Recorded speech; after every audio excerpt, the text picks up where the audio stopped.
Jeudi, jour de paye, mais aussi jour de podcast Leader RH. Bienvenue à ce premier épisode de la 3e saison. On débute l'année 2026.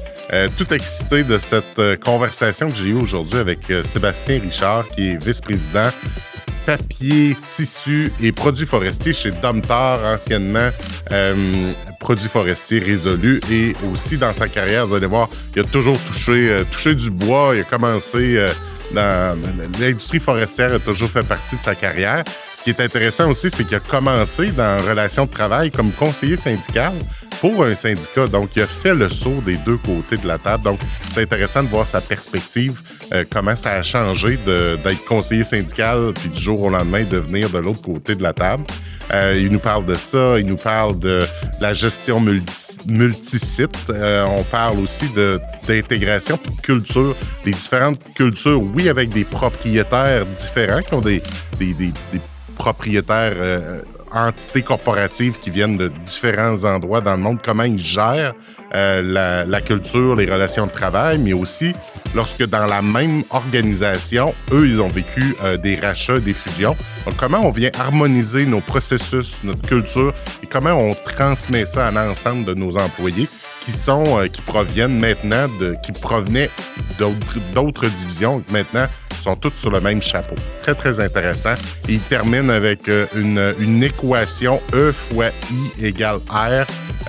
Ça vaut la peine de rester jusqu'à la fin pour entendre tout ça. On est un petit peu plus long que d'habitude, mais on part 2026 solide avec une super entrevue avec Sébastien.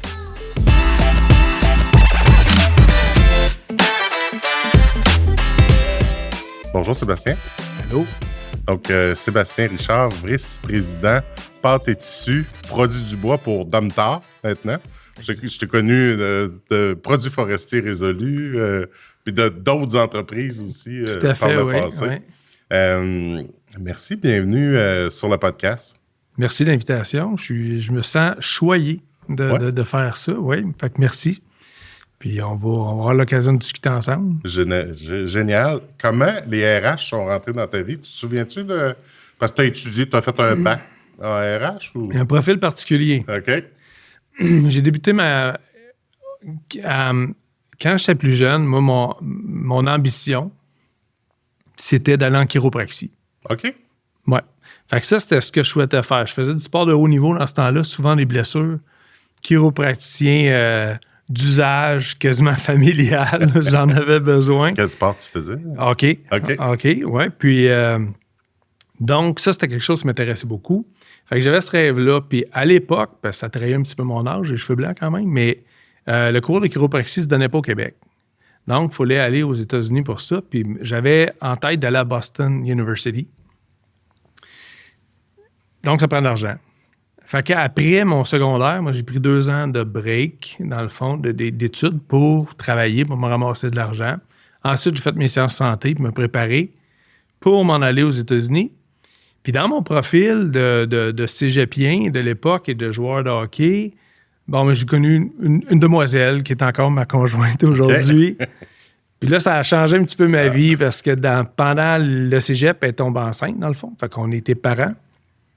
Fait que je me suis réorganisé au niveau du travail à ce moment-là. Je suis allé sur le marché du travail plus vite, puis j'ai laissé mes études. Ouais, j'ai laissé ça de côté. Il fallait subvenir à une famille, fait que c'était différent. Fait que c'est comme ça qu'un peu que ça a commencé. Fait que les RH arrivent un petit peu par accident un peu dans ma carrière parce que au début de ma carrière, dans le fond, j'ai travaillé pour la ville de Victoriaville parce que ma conjointe est originaire de là, moi aussi.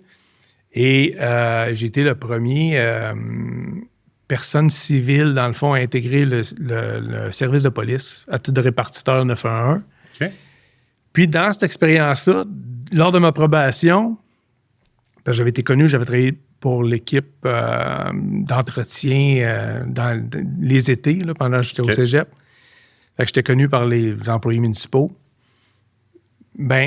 Ils m'ont demandé de m'impliquer dans le syndicat à ce moment-là. J'ai eu une demande de m'impliquer à titre de secrétaire trésorier dans le syndicat. J'avais 21 ans. Comme employé? Oh, oui, j'étais un employé. J'avais 21 ans. Je connais pas ça, mais un peu peur de rien à l'époque, téméraire. Fait que j'ai dit, OK, je vais l'essayer, mais je sais pas, dans le fond. Moi. C'est pour moi. Qu'est-ce que c'est, tu sais? Fait que j'ai commencé ça. Puis très rapidement, là, quelques semaines plus tard, le président a démissionné. Puis il m'a été offert d'être président de l'unité syndicale. Donc, du syndicat de la ville de Victoriaville, à ce moment-là, à peu près 150 employés. Fait que j'ai sauté dans l'arène comme ça. Puis c'est comme ça puis c'est comme ça que les ressources humaines sont apparues. Parce que négociation au niveau de la ville de Victoriaville, implication au niveau de la centrale syndicale dans laquelle j'étais affilié. Je me suis mis à donner de la formation avec la centrale syndicale. Formation régionale, sectorielle, provinciale. Puis, au fil de mon expérience comme employé municipal et membre d'une centrale syndicale, il m'a été offert, il y avait un poste de conseiller syndical pour la région de Saguenay-Lac-Saint-Jean qui était offert par la centrale, qui était ouvert. Puis j'avais des collègues à l'intérieur du mouvement qui me disaient « il me semble que tu devrais donner ton nom là-dessus. » Puis là, je me dis « ben non, j'ai qu'un DEC en sciences santé. Moi, c'est quoi le rapport? » Tu sais, je comprenais pas vraiment le lien. Jusqu'à ce que l'exécutif de la centrale, dans le fond, m'approche pour me dire « Hey, on te verrait là. » Fait que c'est comme ça que j'ai commencé ma carrière. À être représentant syndical régional. On appelait ça conseiller syndical dans la centrale à laquelle j'étais affilié. Donc, responsable de la région de Saguenay-Lac-Saint-Jean avec une équipe à gérer là-bas. Fait que ça a débuté de cette façon-là. Tu as commencé à 21 ans. Ça, c'est quoi? Ça me mène à peu près 26-27. Ah, OK. Ouais, 26-27 là-bas. Donc, je suis allé, j'ai sauté dans le défi pour l'apprendre. Encore là, profite des opportunités, comme tu disais tantôt. Fait que je suis allé. Fait que les défis que j'avais à ce moment-là, dans le fond, c'était les syndicats n'étaient pas satisfaits des services offerts par la centrale. Problématique au niveau de la stabilité des conseillers qui passaient dans la région. Beaucoup de négociations. J'avais une 60aine de conventions collectives à gérer, donc en égo perpétuel, 10, 11, 12 conventions en même temps. Tu pouvais accompagner les délégués des entreprises qui étaient toi quand tu as commencé avec Exactement. Fait que je me projetais dans une extension de mon ancien rôle, dans le fond. Puis cette expérience-là, ce que ça m'a permis, entre autres, c'est d'avoir la chance d'œuvrer dans un paquet de secteurs d'activité différents. Ah, j'avoue, parce que là, tu vas négocier dans plein d'industries que tu connais pas nécessairement. Plein d'industries. J'avais des municipalités, j'avais du public, du parapublic, j'avais de l'industriel lourd, j'avais de l'industrie des pâtes et papiers, j'avais forestière, commerce et services, services à domicile, un paquet de domaines je dirais, en apprentissage accéléré maximum. Puis ça j'ai vraiment aimé ça parce que mon profil, c'est de trouver des solutions adaptées à une situation. Qu'est-ce qu'il y a de mieux que d'être totalement pris à dépourvu pour trouver des solutions adaptées? Tu n'as pas le choix. Hein? Faut que tu tombes dedans, il faut que tu découvres, il faut que tu sois curieux. Oui, de la curiosité, c'est important. Curieux de comprendre le processus, le fondement de pourquoi on doit trouver une solution pour trouver la meilleure solution. C'est ça qui va faire le meilleur travail. Puis j'imagine qu'il doit y avoir une différence entre négocier une première convention collective que tu n'as pas de repère versus renégocier une convention qui existe déjà où là, tu vas aller chercher des gains, améliorer. Ben, tout à fait. Puis, tu sais, renégocier une convention collective, tu pars avec un historique, tu pars avec des problématiques connues, donc des griefs, un exemple, des mésententes, des changements législatifs, puis des aspirations. Fait que là, c'est de tout mettre ça ensemble pour arriver à une entente qui va être gagnant-gagnant, autant pour l'entreprise que pour les employés. Puis une nouvelle convention collective, ben là, tu pars de zéro. Fait que oui, tu as des exemples, mais entre autres, un des exemples, c'est que j'ai eu l'opportunité d'avoir à négocier la première convention collective au Québec au niveau du service à domicile. C'est un nouveau syndicat qu'on avait syndiqué. Puis eux, dans le fond, c'était soit du ménage à domicile, des services d'entretien, ou encore des services, des soins à domicile pour des personnes qui avaient des besoins de soins à domicile. Donc, tout cet aspect-là de trouver un modèle de convention collective, de règles qui faisait en sorte que l'entreprise y trouvait son compte, puis que les employés avaient ce qu'ils recherchaient, c'est-à-dire sentiment de justice à l'intérieur, être reconnu à juste titre, tenir compte de leur... Souvent, c'est des organismes à but non lucratif. Exactement. C'est pas des compagnies privées qui offrent ce service-là, non, généralement. C'est OSBL, totalement. Ouais, des coopératives de services puis, qu'on connaît encore. Des personnes avec un très grand cœur, mais souvent pas une structure d'entreprise ou de relations de travail ou de gestion des ressources humaines très développées, par définition. C'est pas des professionnels de ça, c'est des professionnels de d'autres choses. Mm-hmm. Fait qu'arriver à trouver des modèles qui font en sorte que, je donne un exemple, une personne qui est chez elle, qui reçoit un service, bien, ça peut pas être l'ancienneté pure qui dit qui va y aller. Parce que la personne qui reçoit des soins intimes, faut qu'elle ait un lien. Faut qu'il y ait un genre de fit. Ouais. Fait que ça, comment qu'on adresse ça? C'est pas dans les modèles syndicaux normaux qu'on trouve ça. Donc, il fallait trouver une adaptation, un ajustement. T'sais. Puis tu dis que c'était la première convention collective dans ce secteur-là. Dans ce secteur. Tu n'aurais pas non plus aller sur Corail ou peu importe l'époque, puis trouver d'autres exemples. Puis j'avais beau fouiller dans les conventions collectives que je connaissais, il y a un corps qui est quand même le même quand on parle, un exemple, juridiction des parties, ainsi de suite, absence. Il y a des choses que tu peux... Mais toute la mécanique d'horaire, d'attribution de tâches, tous ces éléments-là, c'était tout à créer from scratch. Ça n'existait pas. Fait que comment on a réussi à faire ça? Ça, c'était une belle réalisation à l'époque qui m'a beaucoup développé personnellement, puis qui m'a aidé dans tout ce que je fais même encore aujourd'hui, d'essayer de comprendre pourquoi qu'on veut implanter un changement ou qu'on veut amener un changement. Fait que ça m'a... Je trouvais ça bien le fun. Puis, j'ai vraiment aimé cette partie-là de ma vie comme conseiller syndical parce que tu es en contact avec plein de gens, tu es dans des problématiques puis des solutions, donc t'aides. Tu apportes du support. Les problématiques complexes, quand même, et différentes. Donc, ça stimule l'hamster qui vire, là. Ça, c'est important. Pour moi, en tout cas, c'est important. Puis ça amenait une cadence très élevée, là. Comme je te disais, une 60aine de dossiers seuls que j'avais à traiter. Convention collective d'une durée de 2 à 3 ans. Donc, tu comprends que ça vient vite. Là. C'est 20 à 30 conventions à renouveler à chaque année. Fait que j'étais toujours... Dans le fond, mon bureau, c'était ma valise de véhicule. C'était là que Puis là, on recule là, dans les années. On parle des années fin des années 90. Donc, Internet, pas tant à l'époque. Hein? On est encore dans les pagettes. Là. Les cellulaires, c'est pas tant encore. Fait que toute une autre dynamique. On travaille pas comme maintenant, aujourd'hui, c'est online, c'est un document, tu le prends n'importe où, ça marche. Non. Tu peux être 2-3 travailler en sur papier. Documents. Fait que là, c'était tous des documents papier. Donc, tu sais, mes semaines, ça ressemblait à de la négo 5 jours par semaine, mais dans 3 dossiers différents. Fait que tu finis un soir, le lendemain, puis le Lac-Saint-Jean, c'est assez grand, Saguenay-Lac-Saint-Jean, donc faut que tu te déplaces, tu arrives le lendemain à Saint-Félicien, tu sors le dossier de négo, ça fait 2 semaines que tu t'es pas parlé dans ton auto, là, tu le rouvres, faut que tu sois prêt là, tu commences. Fait que ça, j'ai vraiment aimé ce bout-là. Qu'est-ce qui te fait switcher? Mais là, en RH, t'as-tu fait ça au travers ou t'as étudié en RH? Bien, j'ai étudié en RH. J'ai commencé, dans le fond, à ce moment-là, j'ai commencé via la TELUC, qui était plus facile pour moi, à cause de mes horaires, de trouver du temps pour faire les études.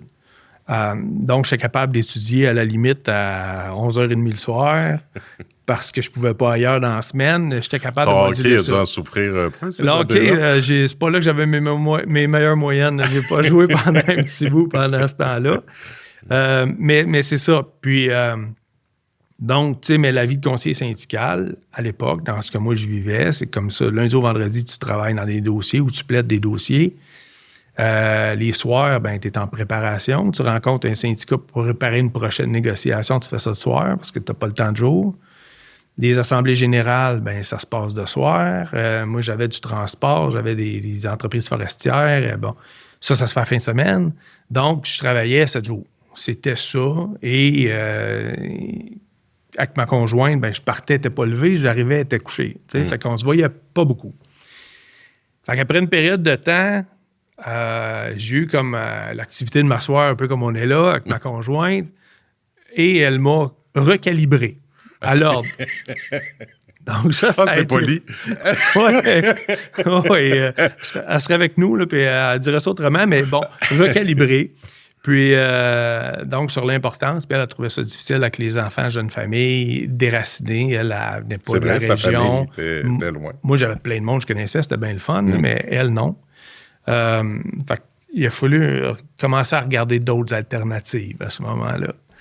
Fait que j'ai eu des offres parce que dans mon travail, j'ai quand même rencontré des leaders opérationnels, RH, qui eux... T'as sauté l'autre bord de la table? Ben oui, qui eux, dans l'approche, à un moment donné, on dit « Ah, pourquoi tu viens pas travailler avec nous autres? Puis moi, je me refusais à ça pendant une période de temps parce que je me disais « Écoute, j'aime ce que je fais, j'aimerais vraiment ça, j'aime ce que je fais, puis je suis syndical, tu sais, c'est comme un côté de l'autre bord, tu sais, un peu.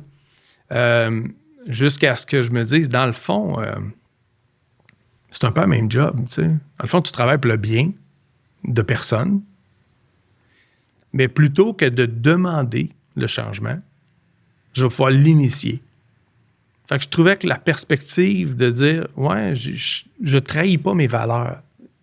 Je choisis un meilleur véhicule pour arriver à mes fins dans un sens. » Donc, au lieu de demander puis de quémander, je vais pouvoir influencer la direction vers où on devrait aller. Fait que ça m'a amené à considérer des offres, puis j'avais connu quelqu'un c'est mon patron aujourd'hui encore, d'ailleurs. Ah oui? Oui, on s'est retrouvés après plusieurs années, on en a parlé dans mon profil, mais tu sais, dans nos vies, on rencontre des fois des personnes qu'on se dit, cette personne-là, non, je veux pas, c'est correct, la rencontre est faite, je veux pas la recroiser, puis c'est correct. Puis tu as d'autres personnes que tu dis, non, il faut que je trouve une façon de me rapprocher de cette personne-là parce qu'elle va m'amener quelque chose. Ça peut être dans ma vie personnelle ou professionnelle, peu importe. Ça, c'était le cas. Cette personne-là, j'ai dit, même âge que moi, on était tous les deux jeunes à l'époque, mais je disais, c'est une personne, on a eu des dossiers difficiles à négocier ensemble, qu'on a trouvé des belles solutions innovatrices. J'ai à apprendre de cette personne-là. Donc, il m'a approché, j'ai décidé de faire le saut. Puis là, ça m'a amené chez Abitibi Consolidated à l'époque, début des années 2000, comme spécialiste en relations de travail, surintendant en relations de travail. C'était mon titre au départ. Comment ça a été perçu? Parce que une couple de mois avant, tu étais de l'autre bord, là? Oui, bien, surprenamment, pas tant bien de mon employeur. Pour des raisons pas personnelles à moi, mais il y avait, à cause des horaires, il y avait des gens... Ton employeur, le syndicat. Le syndicat. OK. Oui, le syndicat. Il n'était pas très bien perçu parce qu'il y avait... je n'étais pas le seul qui avait fait le saut dans les dernières années, okay, pour multiples raisons, basées principalement sur la qualité de vie qui était difficile. Ouais. Donc, à partir de là, eux ont trouvé ça un peu difficile aussi parce que j'avais fait une bonne job dans la région, on avait replacé, le taux de satisfaction était élevé. Fait que, bon. Mais localement, par exemple, les syndicats avec qui je travaillais, les présidents de syndicats, tout ça, eux, quand je leur ai annoncé, eux étaient tous contents pour moi. Parce qu'ils disaient, ça n'a pas de sens que tu vis. Puis d'ailleurs, j'avais demandé à mon nouveau patron, écoute, il y a des dossiers que j'ai négociés au niveau syndical. Là, on tombait dans une nouvelle ronde de négo. Je vais tous les négocier, les autres, c'est correct. Mais ceux-là, je ne veux pas être là. T'étais de l'autre bord de la table. Mon nom, c'est l'autre côté de la colonne dans la convention. Fait que on avait une entente, c'était correct, c'était parfait.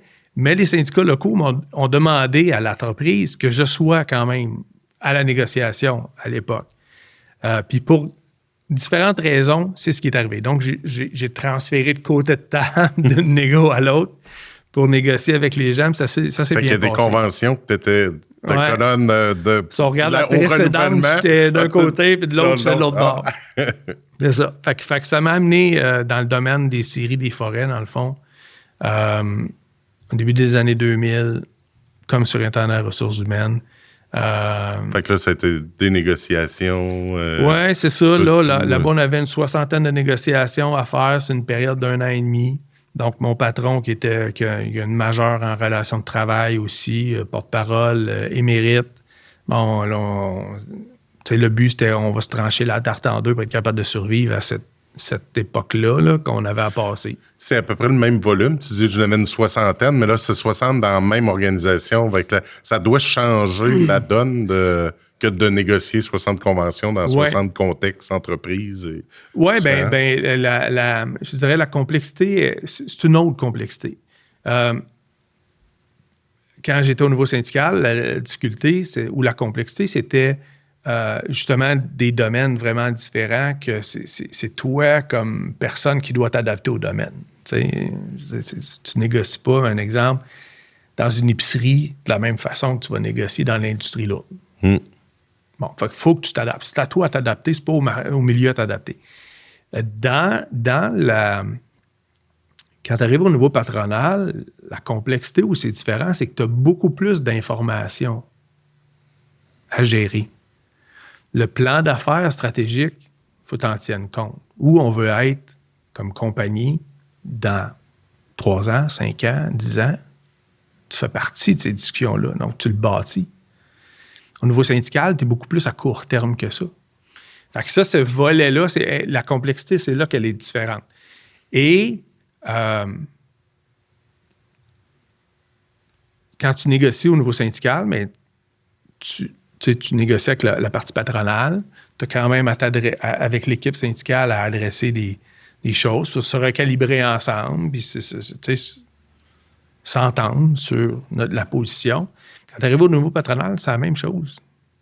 Je veux dire, tu as des discussions autant à faire avec tes collègues, tes patrons. À l'interne. Ben oui, on a autant de... Tu as une négociation à table, mais tu as une autre négociation à côté. Totalement. Et c'est correct, c'est normal. Parce que des fois, il faut que tu vendes l'idée que tu as pour y arriver, puis il faut que tu sois capable de la simplifier ou de la rendre concrète assez pour que les gens y adhèrent. De ton côté, c'est la même chose. C'est la même affaire. Fait que la complexité, c'est un peu ça. Donc, d'arriver à dire, OK, bien là, je ne peux pas juste régler le problème, il faut que je me projette. Parce que la solution d'aujourd'hui, c'est le problème de demain. Dans le niveau syndical, ça, tu le vois moins. Au niveau patronal, c'est que la solution que tu vas trouver, bien, elle ne peut pas être créatrice d'un problème qui est plus important dans 2 ans, dans 5 ans. Donc, tu dois penser à la pérennité de tes solutions. Ça, c'est un volet de complexité, une couche additionnelle que tu rajoutes. Mais c'est super, là. C'est le fun pareil. Ça amène une super belle perspective. Ben oui. Puis les relations de travail ont toujours fait partie de ton corps. De mon corps, c'est ça. Je te dirais, au travers de même quand je prends, mettons, ma carrière de joueur de hockey, là, ben j'ai toujours été soit assistant capitaine dans mes équipes, donc très impliqué à adresser les vraies affaires en équipe parce que je voulais gagner, j'étais un compétitif. Fait que si tu tiens pas, t'es pas passionné, tu réussiras pas, tu gagneras rien. Fait que ça me suit encore, tu sais. Fait que ce volet-là de trouver, je te dirais, comment se tenir en équipe, comment être ambitieux, y arriver, succéder, désolé, avoir du succès, dans le fond, réussir, c'est ça que je cherchais. Ben, tu sais, c'est encore, c'est la trame factuelle d'une job d'influence comme j'occupe aujourd'hui ou que d'autres. Il y a beaucoup d'influence en RH. Beaucoup d'influence. Fait que ce volet-là, ben, dans les relations de travail, quand tu fais de la négociation ou que tu discutes avec des syndicats pour gérer des changements que tu vas implanter, tout ça, des employés, ben, tu as besoin de ce volet d'influence-là, cette facilité-là d'entrer en contact, puis je dirais, de dédramatiser les situations pour dire, tu sais, en arriver dans le fond à dire que, regarde, on est une équipe, il faut travailler ensemble. Là. Je comprends qu'on a des rôles différents, mais l'objectif, c'est qu'on est tous une équipe au bout. Là. On ne peut pas réussir si on n'atterrira pas quelque part qui fait du sens pour les deux. Fait que ça, je me retrouvais là-dedans. Fait que dans ce rôle-là, mais là, j'ai continué mes études à ce moment-là. Puis j'ai fait un certificat en ressources humaines, dans le fond. C'est ça que j'ai réussi à atteindre avec tous mes... L'école de la vie. C'est ça. Puis probablement que moi, je suis retourné à l'école aussi par après, puis j'allais dans les certificats après. J'ai fait un certificat en RH, en gestion de projet. Puis des fois, dans les cours en RH, j'étais comme, mais mon Dieu, qu'est-ce qu'ils sont en train de dire là? Parce que c'est pas la réalité qui se passe dans la vraie vie. Puis à un moment donné, j'ai été découragé de ça. Je me suis dit, qu'est-ce que c'est ça? Écoute, tu me fais rire parce que dans le cours dans le certificat en ressources humaines, entre autres, j'avais un des cours, c'est la négociation de convention collective. Tu n'avais déjà négocié moi, j'en avais probablement plus que 100 de fait à titre de porte-parole. La personne qui est le chargé de cours à ce moment-là, le titulaire de cours, c'était un docteur en relations de travail qui ne connaissait pas de quoi il parlait. Sérieusement, c'était très théorique, mais c'était zéro appliqué. Donc, moi, j'avais tout qu'un problème de...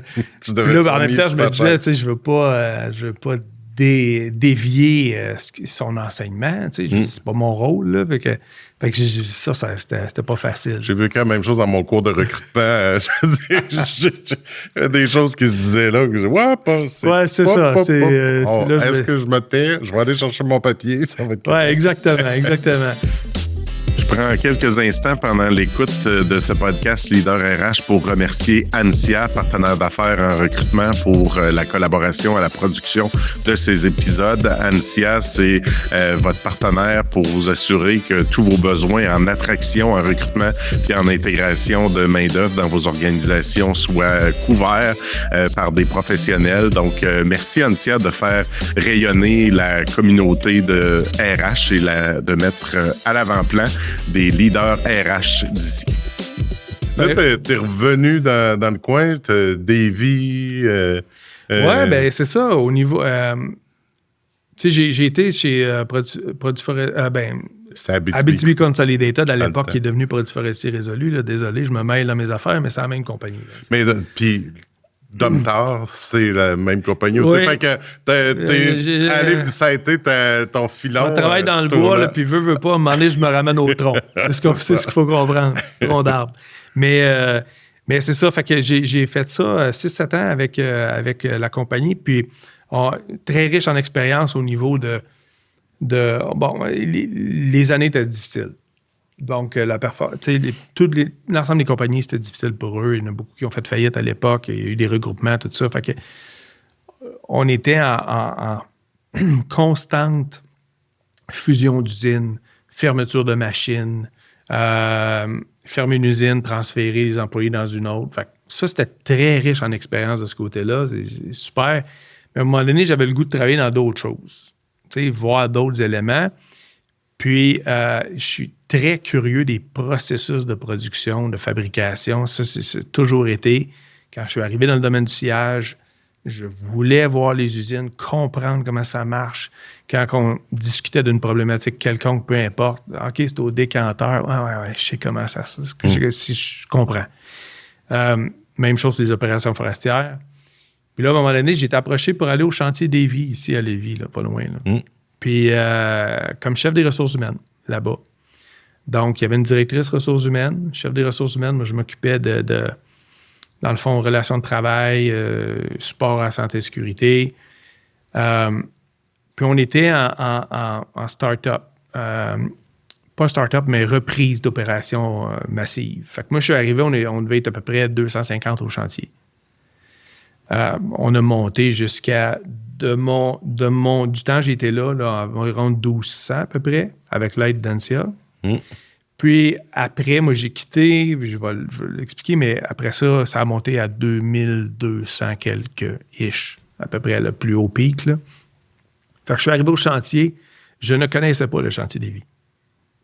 Moi, là, j'ai des collègues, des procureurs, mettons, qui me disaient... Mais tu n'avais entendu parler du côté tout. syndical? Pas en tout. Moi, le défi était, voici, repris, ici, ça. Tu sais, de la manière que ça m'avait été vendu, je trouvais le défi intéressant, mais il faut que ça bouge. Ça me prend du défi. Fait que là, je trouvais ça intéressant. Je suis allé visiter le chantier. Je dis, wow, industriel lourd. J'avais jamais été confronté à ça. J'ai dit, ah ouais, ça me tente d'apprendre ça, tu sais. Fait que je suis allé au défi, j'ai accepté l'offre, puis c'est, mettons, quelques jours plus tard que j'ai des collègues ou des amis avocats, procureurs, qui me disaient, « Hey, au chantier Lévis, t'es-tu sûr? » OK, ça met le doute dans là, ton il me disait que c'était très, très dur au niveau relations de travail là-bas. Puis je dis, écoute, on verra, tu sais. Puis honnêtement, non. Moi, j'ai vraiment eu du fun là-bas. Là. Vraiment, vraiment, vraiment. Première semaine, écoute, j'ai été accueilli là parce qu'il y a eu une bagarre entre le président du syndicat et un contremaître. Mais ça a été un premier cas réglé, tu sais. Mais somme toute, on a fait des belles affaires. Les syndicats, j'ai trouvé ouverts. On a été capable d'adresser des belles choses. Puis, les défis étaient importants parce qu'on était en progression. Puis à ce moment-là, l'équipe à l'interne n'avait pas les compétences suffisantes pour m'appuyer. Fait que je suis allé chercher quelqu'un qui travaillait avec moi avant. Je l'ai amené pour m'aider. Puis là, ça a vraiment décollé. Là, on a eu du fun pendant un bout. Fait que j'ai été au chantier pas très longtemps, peut-être 15 mois, quelque chose comme. Un chantier comme ça, c'est particulier parce que c'est beaucoup d'argent que tu dépenses en peu de temps, puis tu es payé par des jalons, des atteintes de pourcentage de production. Fait que tu es toujours comme à courir après. Tu sais, l'acier, un exemple, on commande ça de l'Allemagne ou d'Italie ou whatever, puis ça arrive, ça coûte beaucoup, beaucoup, beaucoup d'argent. Un payroll à 1000 employés, c'est quand même un payroll à chaque semaine à payer. Fait que là, il y avait toujours des creux, puis là, j'ai compris que c'était historique aussi au chantier, que tu avais des creux de flux monétaire. Fait qu'on s'en allait vers une période qui était moins le fun de ce côté-là. La personne que j'avais réussi à amener avec moi, que j'avais travaillé avec, j'étais dans des choix difficiles. Je devais la couper. Et où, moi, j'avais d'autres offres ailleurs. Moi, aller ailleurs. J'ai préféré aller ailleurs. Fait que le défi qui m'avait été proposé à ce moment-là, c'est d'aller chez Olimel à Lévis, Saint-Henri-Lévis, comme DRH de l'usine. Puis le directeur qui était à l'époque là, c'est lui qui cherchait un DRH, il cherchait quelqu'un qui, lui, était de passage, il venait de la Montérégie, prêtait à l'usine là-bas, il était là pour un maximum de 2 ans. Puis lui, il cherchait quelqu'un qui le remplacerait dans le rôle de directeur du site. Ah, pas un rôle RH. RH, mais avec un potentiel de directeur de site. Fait que ton côté curieux, comment c'est fait, opérationnel, ça m'intéressait, ça me parlait, le défi me parlait beaucoup. Fait que je suis allé, encore là, un domaine que je connaissais pas, la transformation alimentaire, avec toutes les normes ACEP. Tu sais, dans le fond, à chaque nuit, le soir à minuit, l'usine, elle est déconstruite en pièces, lavée au niveau sanitaire, les normes sanitaires, c'est très élevé, et reconstruite pour que ça redécolle à 7 heures le matin, à tous les jours. Là. C'est capoté. C'est capoté. Là. Quand tu visites ça, c'est impressionnant. Fait que je suis allé là, puis j'ai vraiment eu du fun là-dedans. Ça a été vraiment des beaux défis. Puis tu sais, tu as une marge bénéficiaire qui est très, très... Écoute, tu te bats pour une fraction de scène de la tonne de produits finis. Donc, tu dois être bon. Tu n'as pas le choix. La marge d'erreur est mince. Ah, c'est incroyable. Fait que j'ai été là un bout, puis encore là, à peu près une quinzaine de mois. Puis là, j'ai eu une offre pour m'en aller carrément en opération. L'offre est venue plus vite, mais pas de l'email d'ailleurs. Exactement.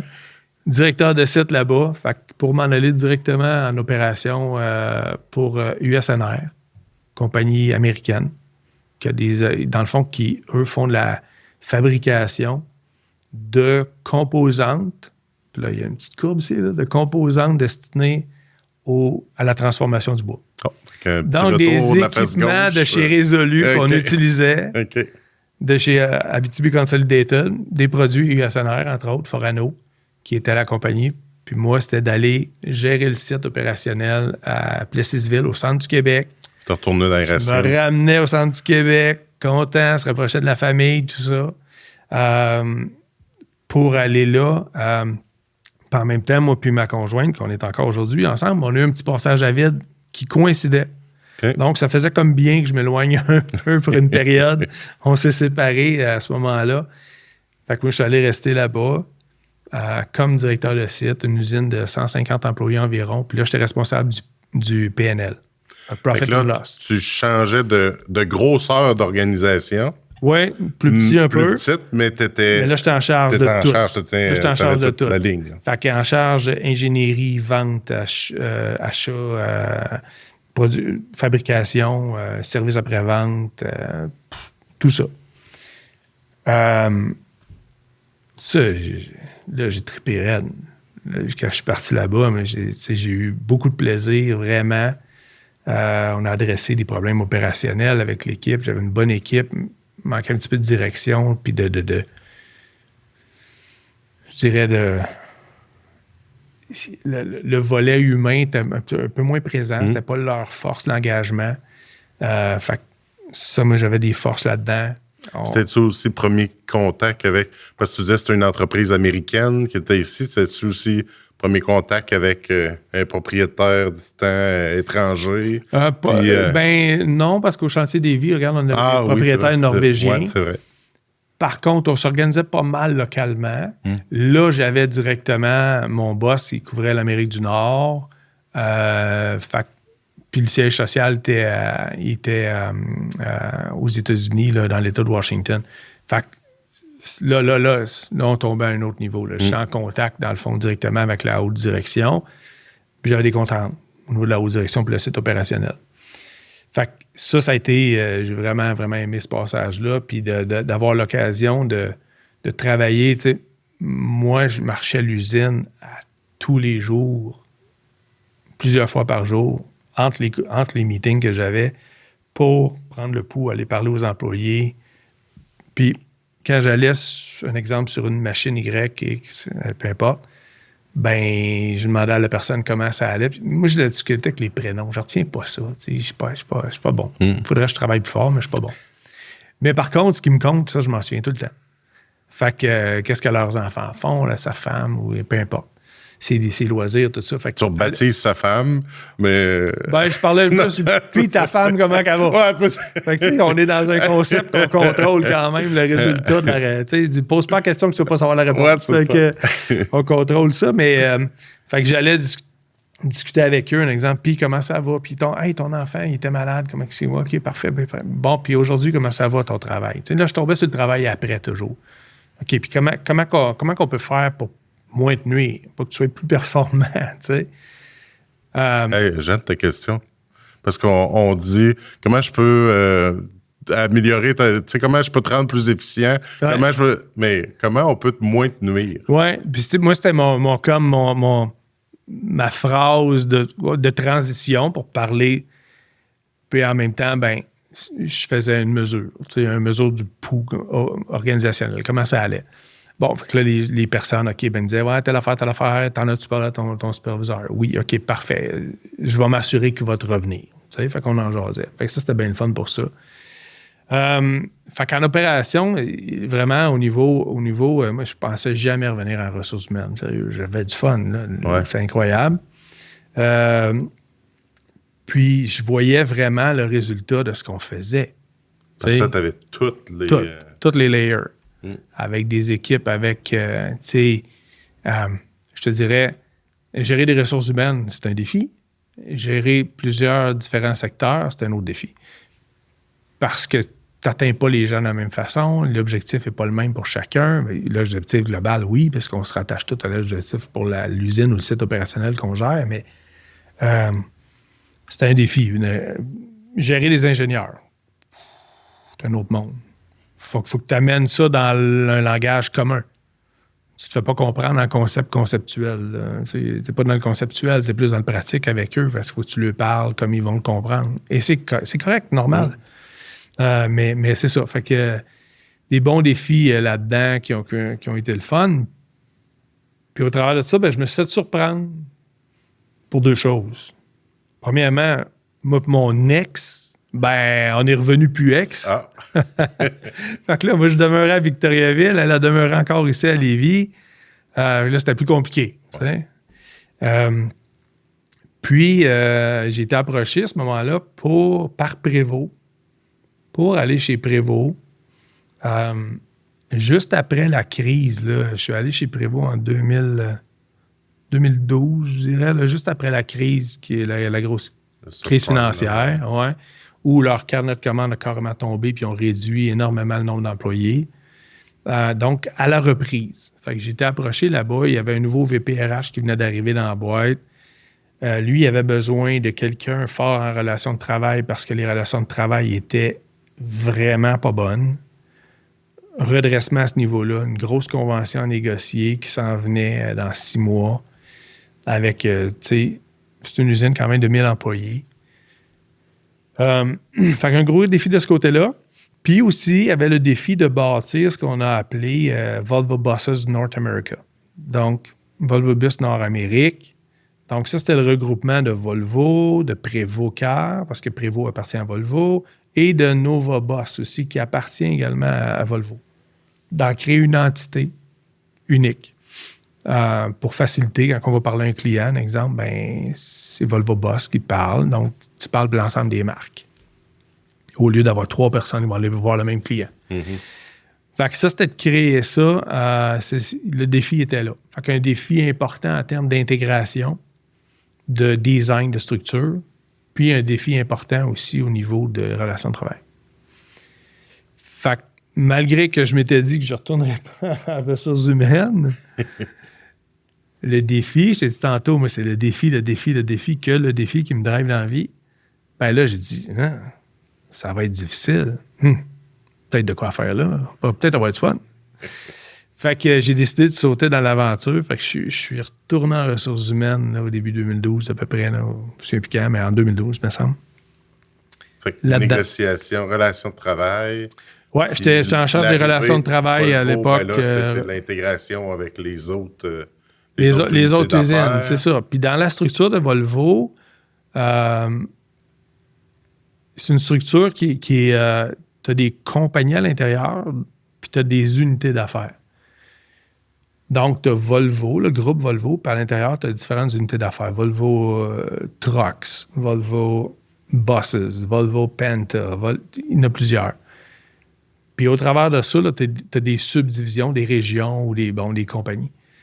Fait que c'était de créer là. Fait que à l'intérieur de ça, de la manière que ça fonctionne, mon rôle chez Prévost était directeur relations de travail chez Prévost. Mais pour Volvo Canada, j'avais le rôle dans le centre d'expertise d'expert relations de travail, santé, sécurité, rémunération. Fait que tu touchais... Je touchais exactement. Toutes les autres divisions au Canada, j'étais l'expert pour ces notions-là. Et pour créer Volvo Bus North America, les opérations de Volvo Buses étaient au Canada, mainly. Donc, de mon rôle d'expert, j'ai eu à participer au design avec le vice-président senior des Amériques, à faire le design comme ça, de la structure. Tu parlais de diversité. Oui. Là, parce que c'était une entreprise étrangère, il y avait plusieurs cultures, on en parlera aussi de l'intégration avec Produits forestiers, Domtar. Oui. Mais tu disais que la vraie diversité, c'est la diversité de pensée. Oui, Volvo, c'est ce que j'ai appris là-bas, parce que dans la diversité, souvent, ce qu'on dit, OK, la diversité, c'est les sexes, c'est les races. Mais dans Volvo, c'est tellement intégré, ça, que il n'y a pas de différence pour une femme, un homme. Il n'y a pas de différence pour peu importe la race, parce que c'est une compagnie mondiale. C'est 110 000 employés à travers le monde. Mais eux, quand ils parlent de diversité, ils parlent vraiment de la diversité de pensée. C'est-à-dire que c'est... Si peu importe qu'on soit tous de nationalités différentes, si on pense tous pareil, on n'aura pas le meilleur résultat. Donc, il faut être capable de confronter nos idées. Fait qu'à titre d'exemple, si tu es dans une entreprise, je ne sais pas, pétrolière, mettons, la philosophie de Volvo, je parle. Si tu es dans une entreprise pétrolière et tu veux prôner la diversité, quand tu vas parler de projets porteurs, bien, rendu à une certaine étape, tu vas amener à la table avec toi des acteurs environnementaux, des Premières Nations, pour qu'ils viennent challenger ton plan. C'est pas très nord-américain, l'approche, là-dedans. Là. C'est pas normal, ben. Mais dans Volvo, c'est comme ça, puis ça a ses succès. Fait que ça, c'était, pour moi, une grande découverte que je tente encore de... Souvent, pour y arriver, c'est pas toutes les compagnies qui ont l'ouverture. Puis, en même temps, c'est un risque. Parce que si tu amènes des... tu discutes de plan d'affaires. Tu sais, en Suède, un exemple, les syndicats sont dans le comité directeur de décision de Volvo. Il y a 2 chaises dans le board, là. Deux chaises, c'est des représentants syndicaux de la Suède. Fait que là, tu discutes de tout, là. OK, voici ce qu'il y en est, nos finances, nos ci, nos ça, notre plan d'affaires, quelle usine on doit fermer, ils sont là, ils sont partie prenante. Là. Puis eux, ils amènent leurs commentaires, leur vision de la chose, et c'est comme ça.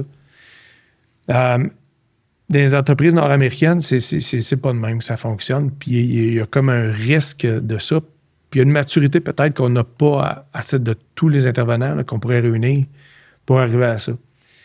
Fait que, dorénavant, la façon dont je m'en sers, c'est plus la question de dire, OK, qu'est-ce qu'on oublie? Fait qu'on pense à quelque chose en équipe puis qu'on va se faire une stratégie, mais c'est quoi l'élément qu'on n'a pas pensé? Là? Qu'est-ce qu'on oublie? Mm-hmm. Puis là, essayer de se positionner dans une autre vision pour voir là, le logo, mais là, moi, j'en ai pas ce bord-là. Là. Fait que voir les deux côtés en même temps. Fait que c'est de se forcer à se faire une caméra 2 sur une situation, sur un point, puis d'avoir exactement. Cette diversité de... Faut trouver la façon d'y arriver. J'ai pas la recette encore, parce que quand je vais l'avoir, je vais écrire un livre. Je te le dédicacerai, là, mais je suis pas arrivé encore à la recette parfaite. Elle n'est pas trouvée. Là, tu es retourné à tes anciennes amours? Tu es retourné dans le bois? Oui. Puis là, mais ton mentor, ton patron de l'époque, lui, a-tu toujours continué dans l'organisation? Lui, il a toujours continué. Quand, dans le fond, je suis retourné, lui était rendu premier vice-président des ressources humaines. Donc, la tête dirigeante des ressources humaines pour, à l'époque, ça s'appelait pas du Forestier Résolu. Il était rendu là. Bon, ça faisait quelques reprises qu'on se parlait, qu'il me parlait pour que je revienne le trouver parce qu'il aurait bien aimé ça, puis tout ça. Puis moi, je me disais, non, j'ai encore des choses à vivre, j'ai encore des affaires, des expériences à vivre. Puis on était restés proches. Mais j'étais encore, ça me tentait pas encore. Puis à un moment donné, en 2017, le moment est survenu. Fait que là, l'offre était bonne, le contexte était bon, le défi était intéressant. Fait que j'ai décidé de faire le retour dans Produits Forestiers Résolu, qui est maintenant rendu dompteur.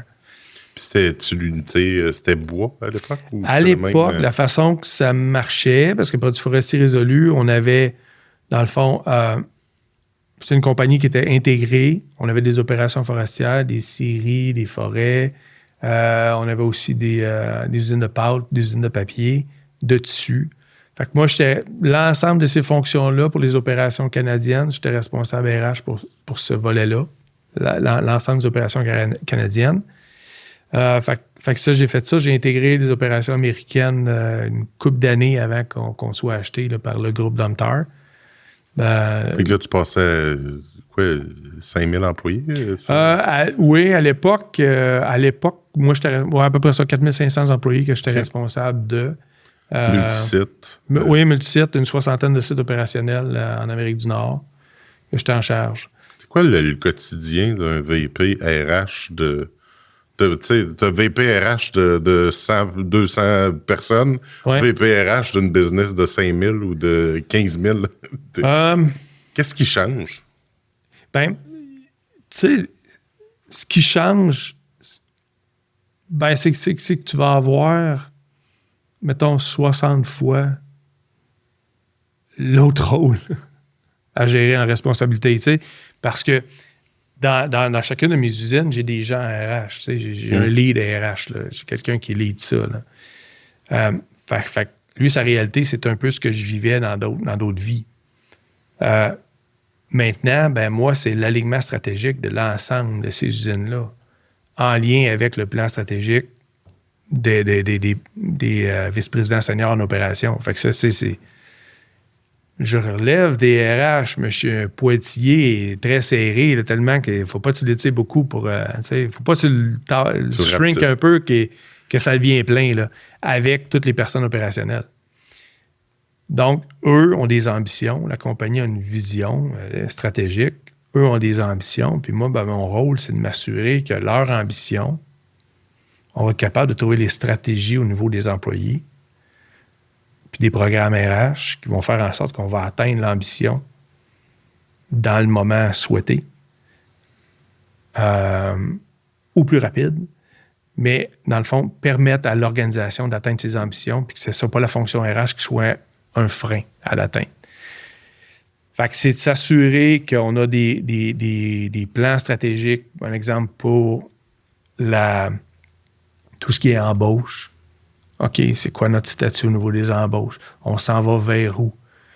Cette année, un exemple, on prévoit fermer une usine. Bon, ben, l'usine ne le sait pas encore. Qu'est-ce qu'on va faire? Comment on va gérer cette partie-là pour avoir une transition? Les employés qui sont là, qu'est-ce qu'on fait avec ces employés-là pour les allouer à d'autres usines si c'est possible? Ou comment on va faire ces éléments-là? Comment on va s'assurer de ça? Fait que tu as l'embauche, le développement en même temps. On veut être tout dans 5 ans comme business, dans 3 ans. C'est quoi les compétences clés que ça va nous prendre pour y arriver? Est-ce qu'on est là? Est-ce qu'il nous manque des choses? Comment on va s'y préparer? Toute l'automatisation, c'en est un bon exemple. Les électromécaniciens ou des mécaniciens industriels faisaient la job, mais maintenant, avec toutes les automates, tout ça, ça prend un genre de compétences. C'est un bel exemple pour dire comment le RH peut être stratégique, de dire, OK, on s'en va vers une usine 2.0. Donc, c'est comment on amène la compétence de nos gens pour être capable de vivre dans cette nouvelle... dans cette nouvelle réalité-là, où le but visé où on veut atteindre, tu sais. Fait que c'est ça. Ensuite, bien sûr, il y a des relations de travail, il y a de la santé-sécurité. C'est certain, santé-sécurité, c'est une valeur super importante pour nous. Fait que c'est de s'assurer que chaque employé, à tous les jours, toutes les semaines, à la fin de sa carrière, il puisse quitter en conditions aussi bonnes qu'il est arrivé le matin.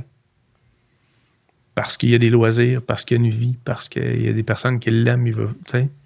Fait que c'est de s'assurer de ça. Fait que ça, c'est une valeur, une composante très importante là-dedans. Donc, quelles sont nos stratégies au niveau de la santé et sécurité qu'on doit mettre en place? S'assurer d'être vigilant de ce côté-là. Relations de travail, tout ce qui est litige d'une usine. Tu sais, une usine, mettons, de 100 personnes vont vivre des situations répétitives ou de complexité relative, puis des éléments plus complexes. Bon, le 10 % qui est plus complexe pour eux se trouve à monter au niveau supérieur. Fait que tout le monde, à un moment donné... fait que tu as la chance de voir beaucoup plus de situations exceptionnelles, on va dire ça comme ça. La force du nombre. Puis le design, mettons dans une fonction RH de maintenant 10 000, 15 000 employés. On est 10 000 à peu près. 10 000, c'est par spécialité, c'est par secteur. C'est quoi le meilleur? Tu as dû voir plein de modèles. Oui, c'est ça. On est en transition dans ça actuellement parce que, tu sais, moi, j'étais dans des modèles, un exemple, que les ressources humaines relevaient des RH. J'ai été dans des modèles que les ressources humaines relevaient des opérations. Fait que tu peux avoir la structure corporative avec des dotted lines avec les usines, mais l'usine relevait, un exemple, du DRH. Fait que les deux modèles se valent. La structure, dans le fond, c'est de trouver la structure qui va permettre la meilleure flexibilité, encore là, pour atteindre les objectifs. Tu sais, parce que on a toujours à cœur de trouver... Parce que les coûts d'un siège social, comme je fais partie, c'est des coûts. Ça ne fait pas partie de la colonne de revenus, ça, là. C'est des coûts. Fait qu'il faut se questionner de notre côté toujours à se dire, est-ce que j'ai la structure de coûts la plus efficace et la moins chère pour donner l'espace aux usines qui ont besoin, qui, eux, vont créer la valeur, dans le fond, par le produit qu'on va vendre à nos clients. Mm-hmm. Fait qu'il faut redesigner, il faut se questionner, il faut s'assurer, est-ce que tu sais, puis on est une entreprise qui est lean, là, tu sais, dans un sens. Fait que les étages, il n'y en a pas tant, là. Même gros comme ça? Oui. Ah ouais? Oui. Moi, j'ai des usines qui sont directement à moi. Dans des régions, j'ai des DRH régionaux, j'appelle. OK. Puis ensuite de ça, dans la structure, j'ai pour le volet opérationnel, maintenant, dans Domtar, parce que Domtar, c'est la fusion de 3 compagnies, par acquisition, là, mais 3 compagnies, donc Papier Excellence, qui, elle, est une compagnie d'à peu près depuis le début des années 2000, qui a acheté Domtar il y a 5 ans.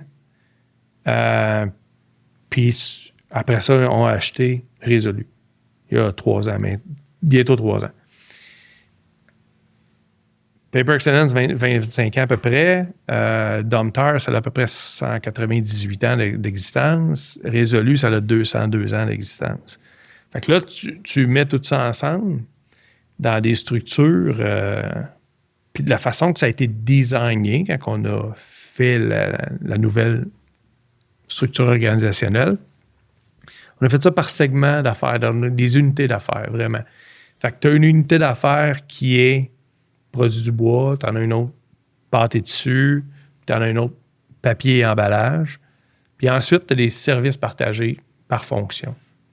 Fait que ça, jusqu'à tout récemment, les business units, les unités d'affaires étaient autonomes. Donc, moi, j'étais vice-président RH de 2 de ces business d'affaires-là, des unités d'affaires-là, pour 5300 employés environ, sur un total de, mettons, 9000. Puis, je relevais directement des présidents des unités d'affaires avec un lien pointillé avec le Senior VP HR. Là, on change la structure, là, on change on retrace la ligne différemment. Mais n'en demeure pas moins que moi, je vais demeurer avec ces éléments-là, ces partenaires internes-là à donner le service. Fait que c'est assez lean. On est lean. Donc, comme je disais, j'ai des usines qui sont directes à moi. J'ai des usines qui sont au travers d'un DRH régional parce qu'il y a une notion, une complexité où aux États-Unis, j'ai un DRH régional là-bas. Fait que lui, il y en a 6-7 usines ensemble. Au Québec, même chose. Dans l'Ouest. Puis dans les produits du bois, ben, j'ai une personne, mais j'ai des usines aussi qui rapportent direct à moi. Fait que ça, on joue tout le temps avec ça parce qu'il faut trouver la meilleure structure. Puis en même temps, ben, on a des talents à l'intérieur qu'il faut que je sois capable de faire progresser, de développer, J'ai les cheveux blancs, pas pire, là. Fait qu'un jour, dans 15 ans, là, je pourrais pas m'asseoir ici pour parler de ce que je fais dans le travail. Tu vas dédicacer ton livre. Oui, exactement, c'est vrai. Je vais être au salon du livre.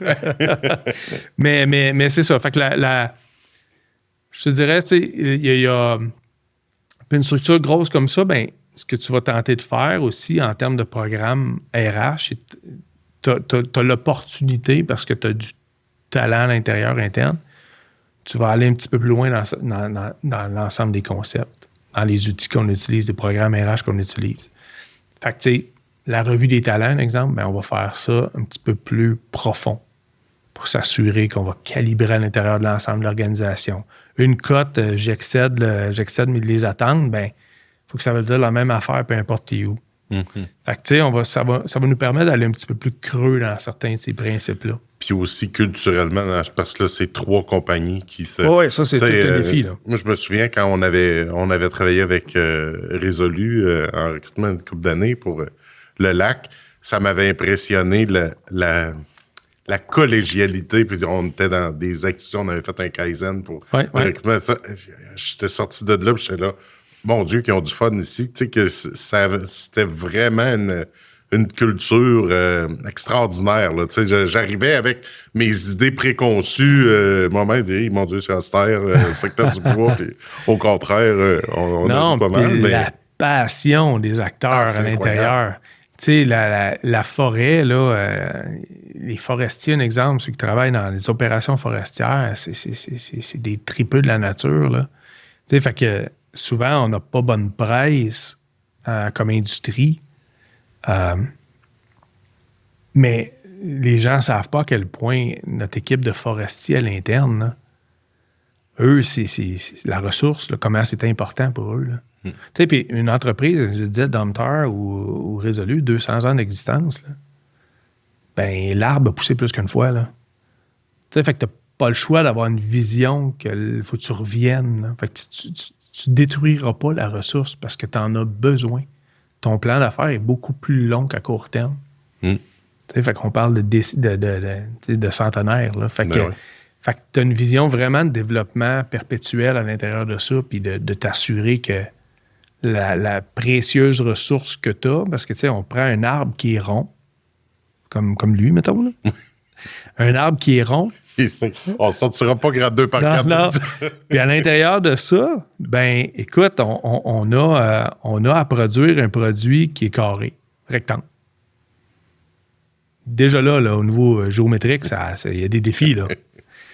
Mais tout ce qui est l'utilisation, là, on travaille beaucoup sur le facteur de récupération, s'assurer que l'ensemble de l'arbre est utilisé à des fins utiles. Puis à meilleur coût, puis meilleure utilité. Fait qu'il y a beaucoup de défis dans ce concept-là de prendre quelque chose qui est rond, faire du rectangle avec, là. Je donne un exemple, mettons, dans la COVID.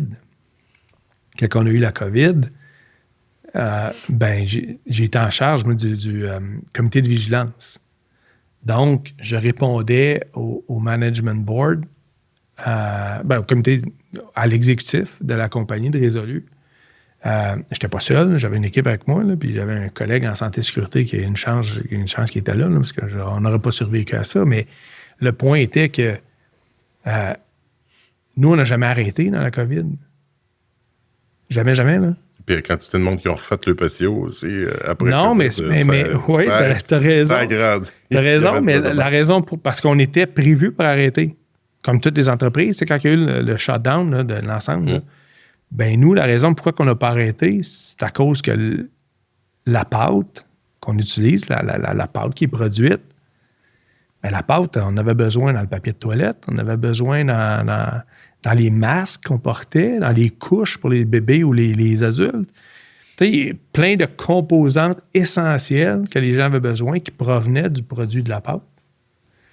Puis tu prends pas un arbre debout pour faire de la pâte. La pâte est faite à partir des résidus de production. Fait que là, c'est tout. Puis dans l'arbre, comme je disais, un exemple, l'écorce, ben ça sert à chauffer, comme combustible dans un sens pour... Bon, mais aussi pour des hôpitaux. Là. Fait que tu en as besoin. Ensuite, la sciure, planeur, ben c'est des choses qui allaient, un exemple, au niveau des animaux pour la litière.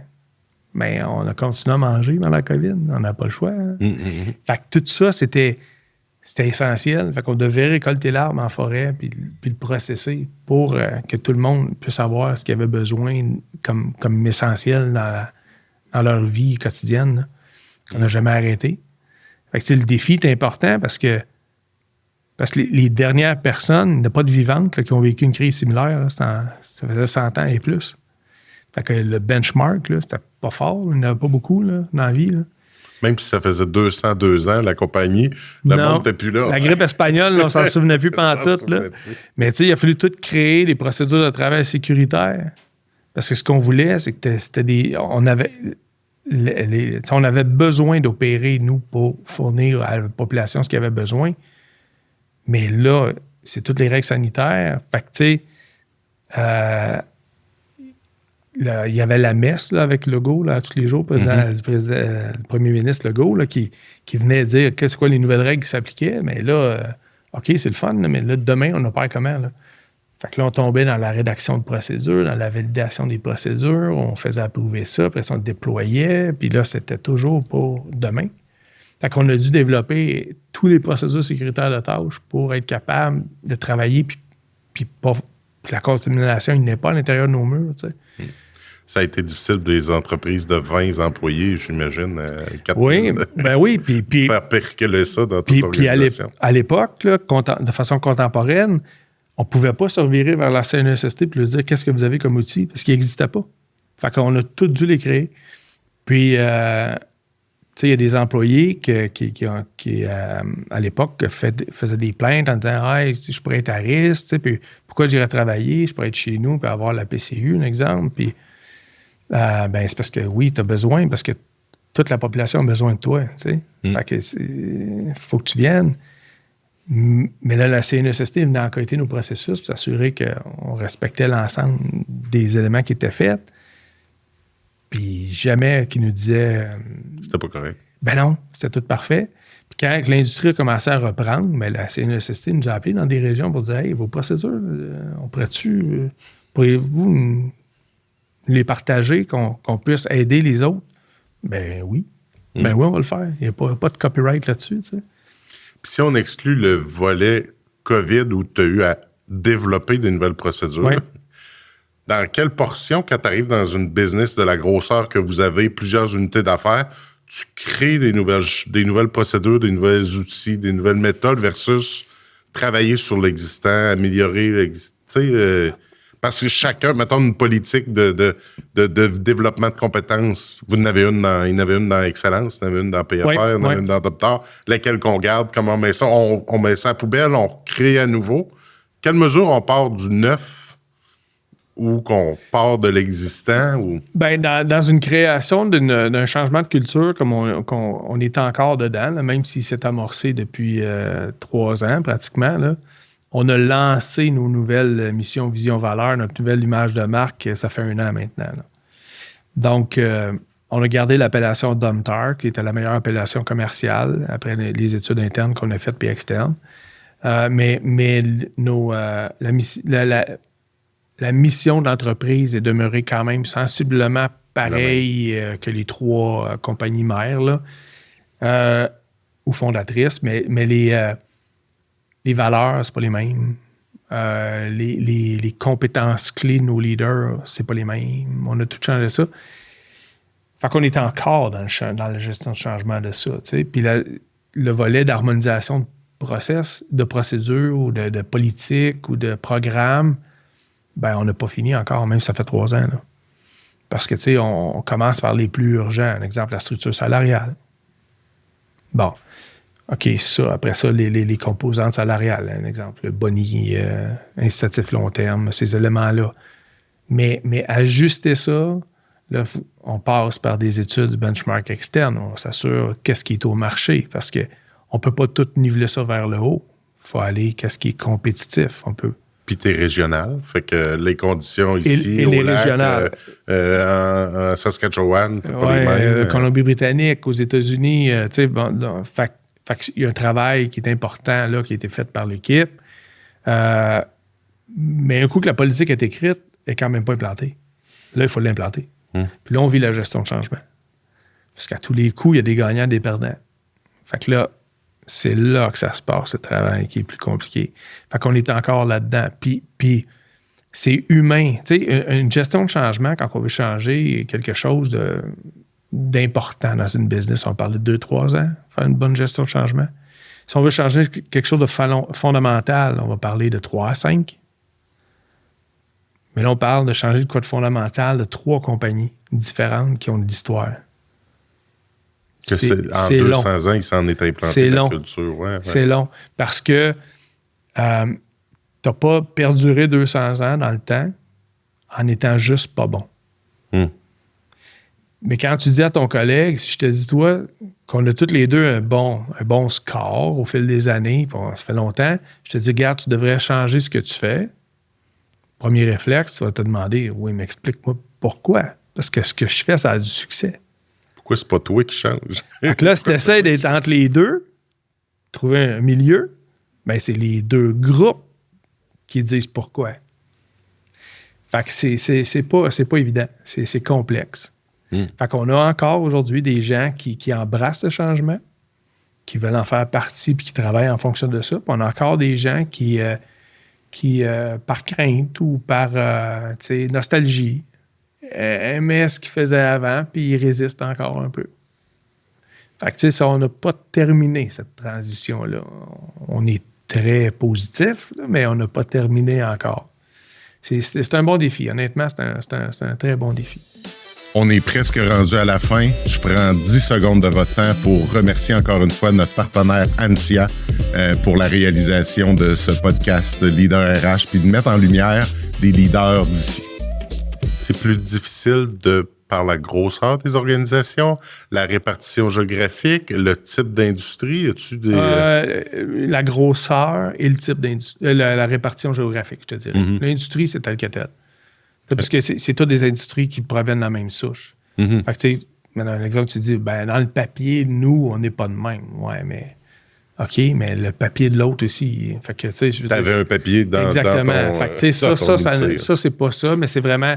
une mentalité dans l'Ouest canadien qui est différente, que c'est plus et moins. Au Québec, c'est différent, c'est plus, c'est moins. En Ontario, même chose. Aux États-Unis, même affaire. Fait que là, tu essaies de tout mettre les plus ensemble, puis tous les moins ensemble, puis trouver la balance. Mais tout ça avec une ambition de faire arriver les choses. Tu sais, la transition, on ne peut pas la faire sur 10 ans. Fait qu'à un moment donné, il faut pousser un peu le changement. Puis valider aussi, c'est quoi l'impact qu'on va avoir? C'est quoi le résultat qu'on va avoir, l'effort qu'on va mettre pour l'impact qu'on va... Oui, parce que tout ça, le but de ce changement-là, c'est d'avoir une organisation qui est mise à jour, on va dire que ça comme ça, mais que sa structure ou ses programmes font en sorte qu'elle est bien positionnée pour faire face à ces défis. Fait qu'on ne peut pas... C'est juste le faire pour faire un check dans la box. Il faut le faire parce que, est-ce que ça atteint l'objectif ultime qui est de s'assurer qu'on a une organisation qui est agile, qui va être rapide, qui coûte le moins cher possible. Fait qu'il y a plusieurs impondérables à tenir en compte là, dans ces éléments-là. Puis ça, c'est dans le design. Puis après, tu as l'application. Tu m'avais déjà parlé de ton équation de effort, impact, résultat. Je trouvais ça intéressant. Restez avec nous, ceux qui sont à l'audio. Là, on va vous imaginer ça visuellement. Là, mais l'effort, l'impact, le résultat, c'est quoi ces éléments-là? Ça, mais j'avais vu ça dans une conférence, colloque en ressources humaines au début des années 2000. Je ne me souviens pas dans quel contexte. C'était un atelier qu'il y avait, puis la personne qui présentait ça, le panéliste, il présentait l'équation E pour effort fois I pour impact égale résultat. Puis il parlait autour de ça. Tu sais. Puis quand j'étais en opération, entre autres, je parlais tantôt dans mon passage chez USNR, puis je tentais de trouver des façons d'atteindre le volet ingénierie, discuter. Cette équation-là m'est ressortie, parce qu'une équation mathématique pour un ingénieur, c'est plus naturel que pour RH, on va se le dire. Là. Puis là, j'essayais de donner de la puissance à cette équation-là. Fait que ce que j'ai fait, puis je m'en sers pour imager ça avec des gestionnaires, faire du coaching ou du mentorat, puis quand on design aussi, pour voir si on travaille à la bonne place. Mais c'est dans le fond, je l'ai placé comme sur un axe XY. Puis, j'ai placé ces lettres-là dans l'axe XY, puis si on se trace une ligne qui change rien, je change pas l'effort que je mets, je change pas l'impact que je mets, je trace une ligne sur le dessus de chacune des lettres, bien, ça me fait une ligne droite. Donc, une constante. Comme ma ligne, elle touche à la tête de chacune de ces lettres-là. La tête de chacune de ces lettres-là, donc, j'ai pas d'amélioration. Je me détériore pas, mais je m'améliore pas. Je fais le même effort, j'ai le même impact, j'ai le même résultat. Je change rien. Maintenant, si je joue avec les lettres, puis tu sais, c'est une fois l'autre égale R. Fait que je touche pas à mon R pas tout de suite, mais je joue avec le E et le I. Là. Si je joue avec le E sur le même cadran, je augmente mon E Je fais un plus gros E fois un I qui est plus petit. Puis là, je pogne mon E, le dessus de la lettre avec une ligne droite. Puis je vais toucher le dessus de la lettre d'une ligne I qui est plus basse. Bien là, ça m'amène avec je suis obligé de réduire mon R, mon résultat.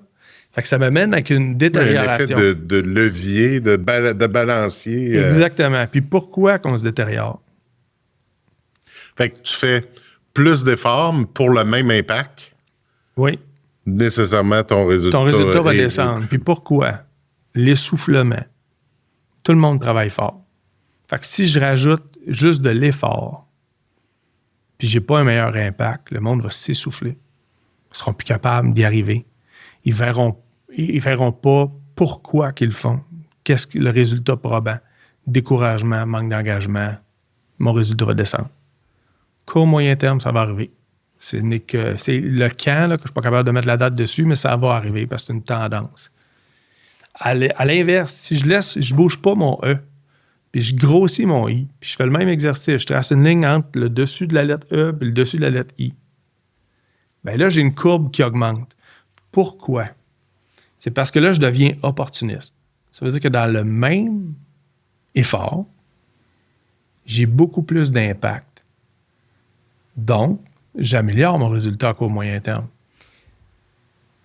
Puis, le défi qu'on a comme fonction RH, moi je pense, quand on design nos programmes, quand on design nos politiques, quand on pense à notre action de partenaire stratégique, c'est de trouver la façon qu'on ne vient pas ajouter du volume, de l'effort, mais qu'on améliore l'impact de chacun des process qu'on a en place pour améliorer ce résultat, mais pas créer l'effet de découragement.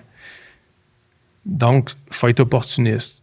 Je donne un exemple que je faisais régulièrement dans du coaching avec des employés. Un exemple, tu sais, on parle de... Souvent, dans les compagnies, on va amener en santé et sécurité, bon, ben, il faut en parler, tu sais. Fait que parlez-en. Là, les gens, au premier égard, tant qu'ils ne sont pas encore matures dans ça, mais là, ils se disent, OK, mais je parle de quoi? Parce que parler, c'est une chose, mais parler pour créer quelque chose, créer un impact, là tu viens de toucher dans l'impact, tu sais. Fait que là, ils disaient, OK, mais fournissez-nous une liste de sujets. Fait que moi, ça m'est arrivé souvent à partir avec un gestionnaire et dire, regarde, la liste de sujets, regarde, amène-moi visiter ton secteur d'usine ou ta partie. On va jaser, on va aller voir tes opérations ensemble, là. Puis regarde ce que je vais faire. Moi, je prends mon calepin, note un exemple, puis là, je me trace une belle ligne entre les deux. C'est une page, là, une belle ligne. Puis là, je mets plus sur un côté puis moins sur l'autre. 2 colonnes. Là, je pars avec ça.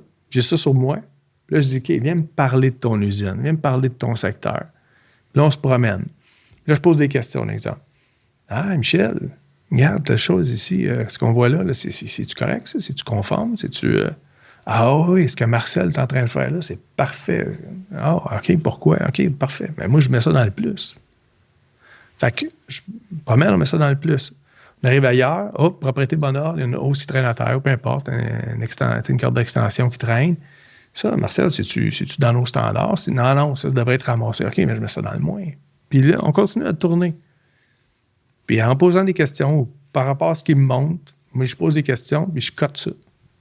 À la fin, on s'assoit ensemble, à la fin de la tournée. Puis là, je dis, qu'est-ce que tu as vu? Là, il va sortir souvent les affaires négatives qu'il a vues. Mais pas tant les affaires positives, elle ne s'en souvient pas. Fait que là, moi, je sors mes notes. Puis là, je dis, regarde mon cahier de notes. Là, tu te demandes quoi parler demain. Regarde ici, là, Marcel, quand il a fait ça, ben ça, tu pourrais en parler, soulever ça, puis en même temps, le récompenser. Tu sais, aux yeux des autres, tu sais, donc le reconnaître. Tel élément. Fait que dans ton meeting de demain, là, tu as toute ton activité de préparation de sujets qui va leur parler aux employés parce que tu leur parles de la vraie vie. C'est pas un sujet que moi, je t'impose. Toi, tu parles des vraies affaires. Fait que là, tu es capable de faire du renforcement positif, tu es capable de faire du redressement, tu es capable de l'alignement, puis là, tu viens chercher de l'engagement.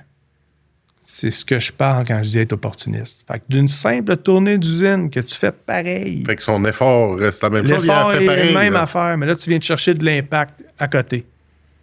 Puis tu parles des vraies affaires. Puis là, tu vas aller chercher l'engagement des employés. Fait que c'est cette formule-là.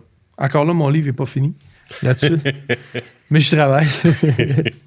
Honnêtement, je travaille pas. J'ai pas de structure pour écrire un livre. Mais j'aime ça, ramener ça comme ça. Puis quand je vais dans les usines puis que je parle de n'importe quoi, tu sais, un exemple, on a intégré les usines de l'Ouest canadien de Paper Excellence dans mes divisions à moi. Puis j'allais là pour implanter notre philosophie en santé et sécurité. Puis c'est exactement ce que je leur parlais. Effort, impact, résultat. Puis là, je disais, quand vous dites tout le temps à quelqu'un, hey, t'as pas ton casque aujourd'hui, un exemple. Hey, t'as pas ton casque aujourd'hui. Hey, t'as pas ton casque aujourd'hui. Tu travailles sur quelle des deux lettres? Le E ou l'I? Le E.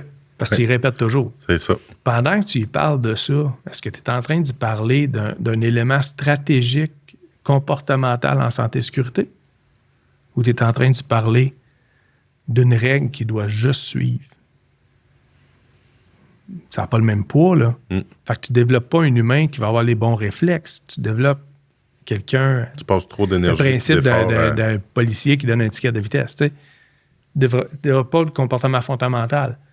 Donc, comment tu vas faire pour développer le comportement fondamental dans le même exemple? C'est que tu vas lui dire, à un moment donné, ben écoute, là, le casque, tu dois le porter. C'est ça la règle. Fait que je t'avertis, est-ce que tu comprends bien? Merci, OK, c'est parfait. Si tu le fais pas, c'est ta décision maintenant. Donc, tu vas m'obliger à gérer ce cas-là. Puis je vais devoir le gérer. Parce que je ne veux plus parler de ça. Je veux parler avec ça, avec toi, de d'autres éléments qui sont plus importants. Là, tu vas travailler dans l'impact. Puis là, tu travailles avec des humains. Au lieu d'avoir une relation, des fois, qu'on a tendance à avoir un adulte avec un enfant. Ouais. On parle d'humain, on parle d'adulte à adulte.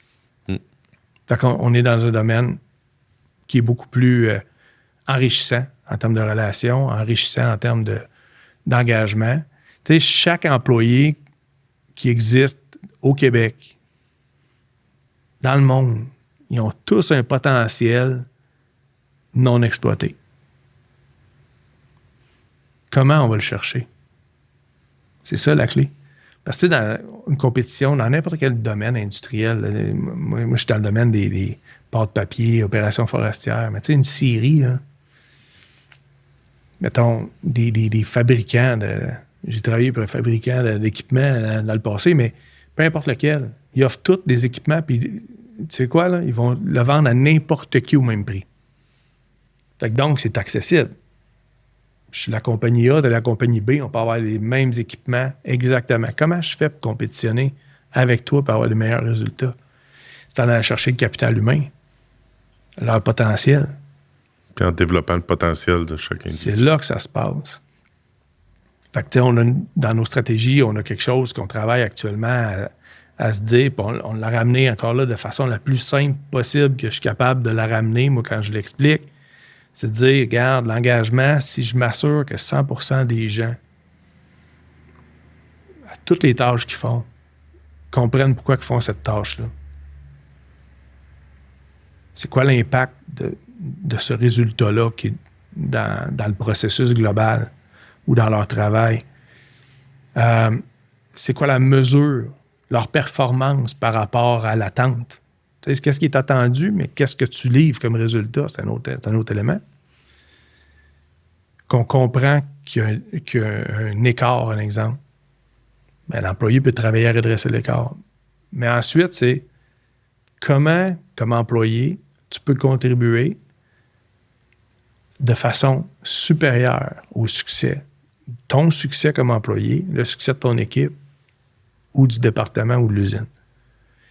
Fait que quand on va chercher ces éléments-là, qu'on est capable d'avoir ces discussions-là avec nos employés d'une façon fréquente, qui n'a pas besoin d'être très structuré. Ce qu'on se dit là, on peut l'avoir à la bonne franquette, comme on est là. Fait que tu peux faire ça avec n'importe qui. Tu es testé. Hey, regarde ce que tu fais. Tu comprends-tu pourquoi c'est important ce que tu fais? C'est quoi l'impact dans le processus global? Peu importe lequel. Que ce soit un service, une productivité, un manufacturier, n'importe quoi. Ça s'applique. Parfait. Maintenant, toi, est-ce que mes attentes envers ton rôle précis, c'est quoi? Parfait. T'es où par rapport à ça? On se calibre ensemble. il y a un gap encore à aller chercher ou tu atteins ce que... Parfait. Est-ce que tu sais comment tu pourrais contribuer? Comment je peux t'aider à mieux contribuer au succès? Puis ça amène aussi, si moi, comme gestionnaire, j'ai pas bien défini mon attente envers toi, ben là, je regarde vers moi, ça me revient vers moi. Exactement. Tu sais pas qu'est-ce qui est attendu donc, il faut que moi, comme gestionnaire, je fasse ma job de mieux définir qu'est-ce qui est attendu. Tout à fait.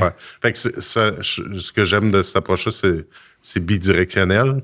Plutôt que d'être... Oui, puis ça porte pas toutes ses épaules des gens. Tu sais, moi, je suis assez quand même... Je suis pas à bout d'âge, mais je suis assez vieux pour avoir vécu dans des entreprises. Puis je me souviens, au début, quand j'ai commencé, tu sais, je veux dire, j'image, mais c'était quasiment, écoute, j'ai besoin de toi comme employé, c'est parfait, voici ta tâche, c'est correct. Tes idées, laisse ça dans ta case avec ta boîte à lunch, là, c'est correct. Tu reprendras, mais tu pars t'asseoir, tu sais. Fait que fais ce que je te demande de faire. Puis encore, quand on gère des personnes, je trouve qu'on a encore cette mentalité-là de dire, OK, je mesure la performance d'un de mes employés, puis là, je me dis, OK, bien, est-ce qu'il rencontre les exigences du rôle? Oui. Mais ça, c'est parfait, il faut le faire. Mais moi, je me dis, l'autre étape d'après, c'est de dire, OK, mais cette personne-là, c'est quoi son plein potentiel? Parce que c'est peut-être pas ce que je m'attends de lui, plein potentiel. Donc, je suis pas assez exigeant. Je suis pas assez imaginatif en trouvant des défis. Là, il faut que je me remette en question comme gestionnaire pour dire, attends, lui, son potentiel est beaucoup plus grand que ce que j'y demande. Comment je fais pour arriver à qu'on l'utilise? Fait que ce questionnement-là, c'est pas tant fréquent. Ça devrait l'être beaucoup plus parce que tout le monde a un potentiel. Gestion de talent. Gestion de talent, exactement. Puis les meilleurs, probablement, qui ont ça d'intégrer dans leur process puis dans leur façon de faire. Mais, tu sais, je pense qu'on a la chance, c'est une chance qu'on a de gérer des équipes, des personnes. Mais il ne faut pas la gaspiller en se satisfaisant de ce qu'on a besoin. Il faut aller chercher tout ce qu'eux ont. Parce que la personne un exemple que je gère, son niveau, c'est-tu de me remplacer moi? C'est de remplacer mon boss? C'est quoi son niveau? C'est de devenir le CEO? Ben pourquoi je la freinerais dans quelque chose? Parce que ça a vraiment le potentiel, elle va juste aller ailleurs pour le faire, l'atteindre. Si elle sent qu'elle n'est pas valorisée, puis encore plus avec la nouvelle génération. Je veux dire, écoute, avec YouTube, n'importe quoi, je me souviens, mes enfants sont assez vieux, là, mon fils est 32, ma fille est 32, mon fils 31, mais je me souviens, il y a quelques années encore, là, mettons, j'appelais mon fils parce qu'il était un geek qui travaillait pour Apple, là, c'était Apple Genius, là, fait qu'il travaillait là-dedans. Là, je l'appelais pour quelque chose de technique, mettons. Je disais, hey, Adam, puis là, il me disait, Dad, l'as-tu googlé? Non. Google-les, là, puis va sur YouTube, rappelle-moi si c'est un problème. Ben, je l'ai trouvé la solution. Les autres sont habitués à ça. Tu sais? Fait que ça va beaucoup plus vite. Mais ils ont aussi l'impression que le résultat est facile à atteindre. Ce qui n'est pas nécessairement vrai. Fait que là, c'est ce défi-là de dire, OK, comment je vais être capable de satisfaire tes aspirations, mais que je vais aussi être capable de te faire les feedbacks authentiques pour te dire, je comprends que tu veux y arriver demain, mais tu sais, un collègue, il a pris 10 ans. Je comprends que toi, c'est pas 10 ans, mais c'est peut-être pas demain. Mais ensemble, on va travailler sur la progression pour que tu y arrives dans le meilleur des délais. Mais donc, il faut calibrer l'ambition des fois aussi. Mais jamais au profit de dénaturer le talent. Tout qu'un défi. Ça fait réfléchir. Mais ça, je vais lire ton livre, mais que tu l'écrives là-dessus, par exemple. Oui.